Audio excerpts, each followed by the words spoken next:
ये 6 तारीख को विधानसभा में प्रस्तुत हो? देखिए, यूसीसी सिर्फ मुसलमानों का मसला नहीं है। जब भी यूसीसी का नाम आता है तो लोगों को लगता है कि शायद मुसलमान हिंदुस्तान में इससे सबसे ज़्यादा आहत होंगे। ऐसा नहीं है।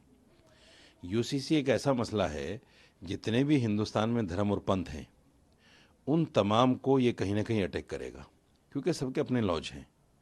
जैन धर्म के अलग लॉज हैं, बुद्धिस्ट के अलग हैं, सिखों के अलग हैं, ईसाइयों के अलग हैं, पारसियों के अलग हैं, मुसलमानों के अलग हैं, हिंदुओं के अलग हैं। तो इन तमाम जो भी धार्मिक लॉज हैं उनको इकट्ठा कैसे किया जा सकता है? आपकी पूजा पद्धति अलग है, हमारी पूजा पद्धति अलग है। ये सब चीज़ें बिल्कुल अलग अलग हैं और होंगी और रहेंगी। इसको कोई आदमी ये नहीं कह सकता कि भाई ये जो है सब एक समान हो जाए।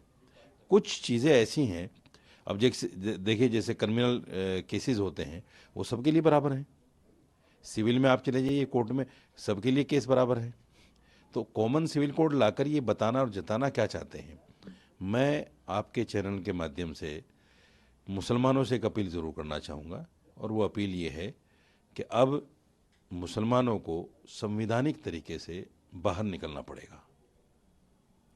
हम सड़कों पे आए, जैसे किसान आए, किसानों ने 1.5 साल संघर्ष किया, 3 बिल वापस हो गए, कुर्बानी देनी पड़ी। मुसलमानों को भी कुर्बानी देनी पड़ेगी। अगर मुसलमान कुर्बानी देने के लिए तैयार नहीं है तो जैसे आपने सुना होगा कि अभी 600 साल पुरानी मस्जिद मेहरौली में डीडी ने डेमोलिश कर दी बिना नोटिस के। ज्ञानवापी में क्या हो रहा है, ये सारी चीज़ें जो है मुसलमान अगर तमाशाई बन के देखता रहेगा तो मैं समझता हूँ कि इन लोगों के कदम आगे बढ़ते रहेंगे।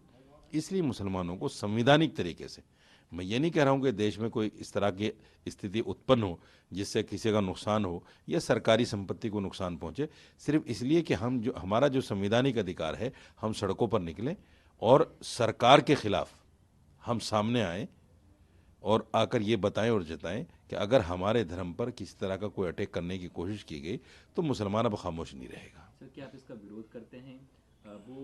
सरकार तो ये भी कह रही है कि अगर ये लागू होता है तो इससे जो तमाम जो सब लोग हैं सबका जीवन स्तर में सुधार होगा।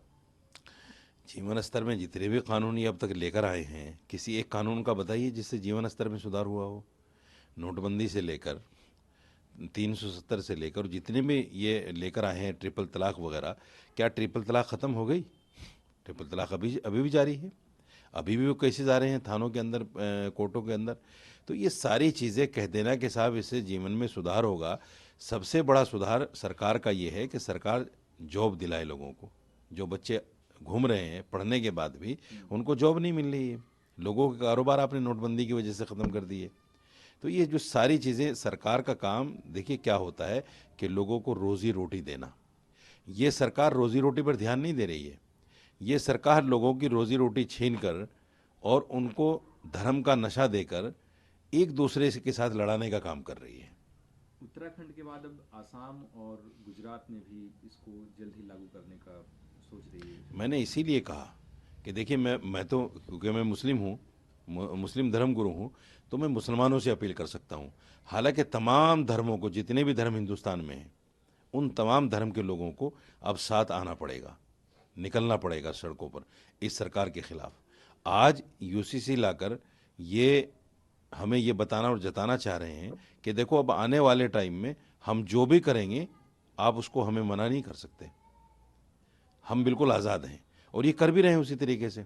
ज्ञानवापी को देख लीजिए, ज्ञानवापी में क्या कुछ, यानी आनन फानन में एक फैसला आ गया कि साहब पूजा शुरू कर दीजिए, और उसका इंतज़ार नहीं किया गया, रात में 12 बजे पूजा शुरू कर दी गई। तो ये जो सारी चीज़ें हैं, अगर इस तरह से खामोशी के साथ जो सेकुलर लोग हैं या जो जिस भी धर्म के मानने वाले लोग हैं, जो हिंदुस्तान को एकजुट देखना चाहते हैं, हिंदुस्तान को आगे बढ़ते हुए देखना चाहते हैं, उन लोगों को मैदान में आना पड़ेगा। अगर नहीं आएंगे तो ये देश हमारी आंखों के सामने लुट जाएगा। फिर जिस तरह से पहले टुकड़े हुए हैं फिर ये टुकड़े हो जाएगा।